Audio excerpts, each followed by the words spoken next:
recording. One of the things that you should notice when you're using any of these tools is they're usually designed that you're projecting someplace. So if you are at a place where you can't see the screen, Poll Everywhere, Kahoot, or even what I'm showing with Google Forms has limited applications depending on what you want your audience to be able to see.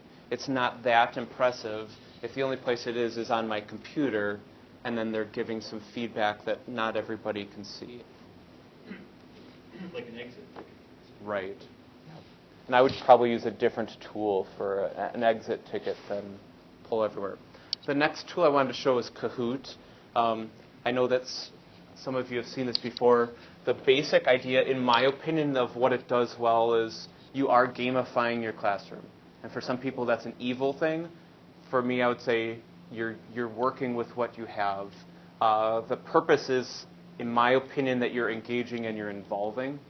I made a comment in an email that I sent that even when I did MLC Alumni Association, where the average age was 80, or the Ladies Auxiliary, where you're in the upper 60s, there was engagement, and those groups still wanted more, even though they know it's a gimmick and they shouldn't like this. The other thing that I really like about Kahoot, even though it's gamification, if that's a negative, is the immediate feedback. You instantly see if you're right or you're wrong. You're instantly rated, but you're not embarrassed if you're the 24th best of a group of 24.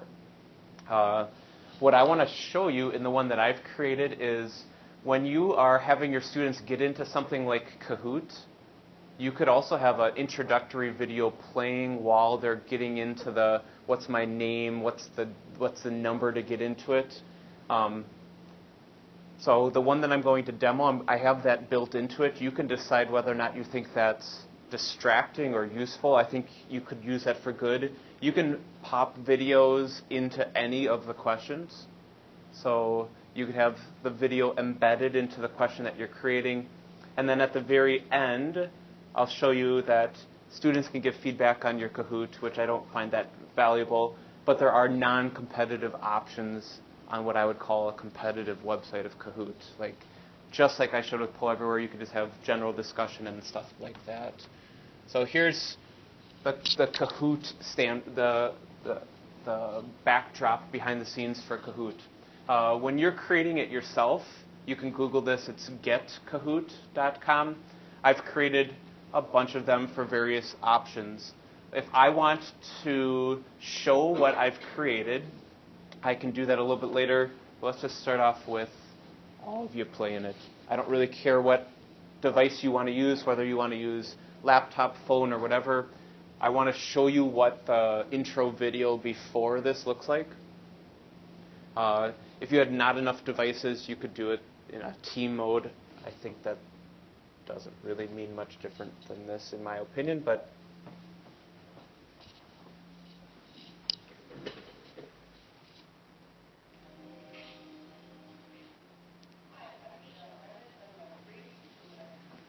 so the website is kahoot.it. The game pin is 788417. If you get in there early, just listen to this lady demo how you use Kahoot.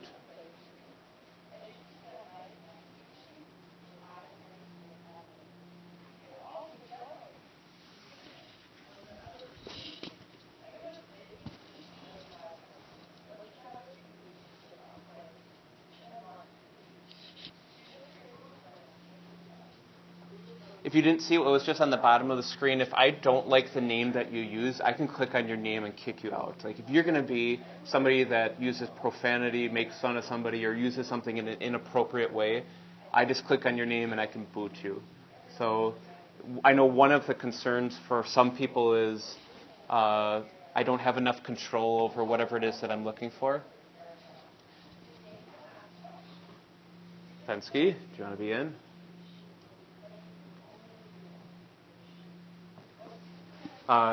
In my opinion, having a video over a video or a game is kind of busy. Like there's a bunch of things going on my screen right now.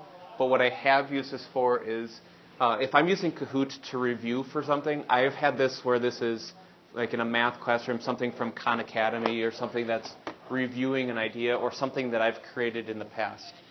From the student or from the teacher standpoint, if I want this to roll, all I do is click on Start. Whatever I had as the intro is gone. The idea of this is there's a question that pops up on the screen. You click on the color that corresponds. How much storage do you have on your MLC Google Drive?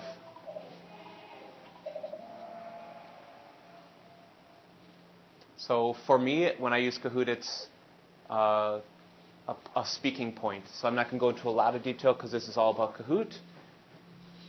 But if you're inside of the domain of a school, you have infinite storage on your Google Drive. So if it was a personal storage, you'd have 10 gigabytes if you had your own Google account. But out inside of a school, it's infinite.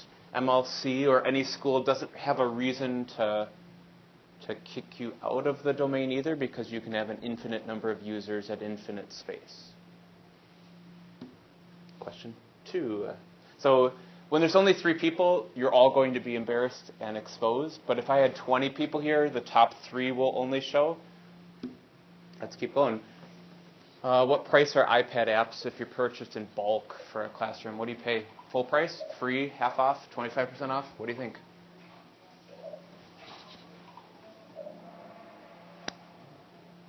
Okay, so if you had never seen this before, the common question that I have with and I'm just showing how I do these kinds of questions, is iPad apps cost X number of dollars and I have 30 iPads, how does the math really work? In most cases, the math really works that if you buy them in bulk, you pay half price. It isn't a perfect 50% because there are still some places that want to zing you with monthly fees, and sometimes they still say full price. So if you said full price, you're not entirely wrong, but most you can get for half price. Just to finish this demo, the last question, which of these is not a free app that comes with a newer iPad?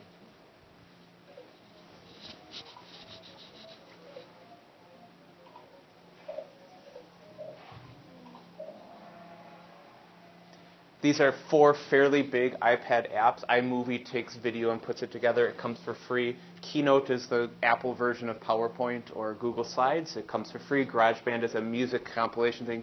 It also comes for free. Explain Everything is kind of a flipped video screencast yourself. It is not free. It has a bunch of bells and whistles. And you can kind of see the scoreboard. When I keep going with this, it gives some feedback on your device. If you were not in first place, it also says who you were ahead of or behind throughout the quiz. And then it probably has some goofiness on it. Top 5. Didn't get any right.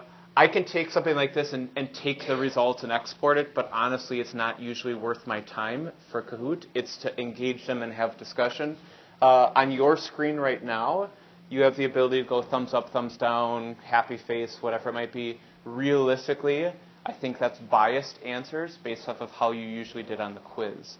But just to show a couple different applications, I've done this at the PhD level, and it's just as engaging, and you can go just as deep. I think you can still ask the question of, is this used to go a mile deep, or is it to graze the surface? And the answer is whatever you want it to be.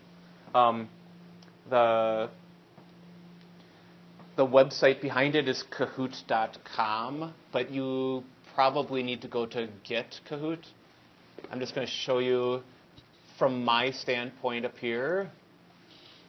Once I'm inside of this, not only can I see all of the Kahoots that I've created, I have the ability to share them with others. So because I teach a class that forces them into doing stuff, I have students that share directly with me, and I have the ability to overtake their Kahoot, to change the questions, to modify it, or to collaborate and work together. There are millions of public Kahoots out there. I haven't had a need to want to peruse through this, but honestly, if you had a general subject that you wanted them to look at, the things that I've found, it's like content-driven things are very, very common. So you're going to find thousands of World War Kahoots. You're going to find thousands of math content. You're going to find thousands of content-specific. There's a lot of literature books and other things that are demoed with that.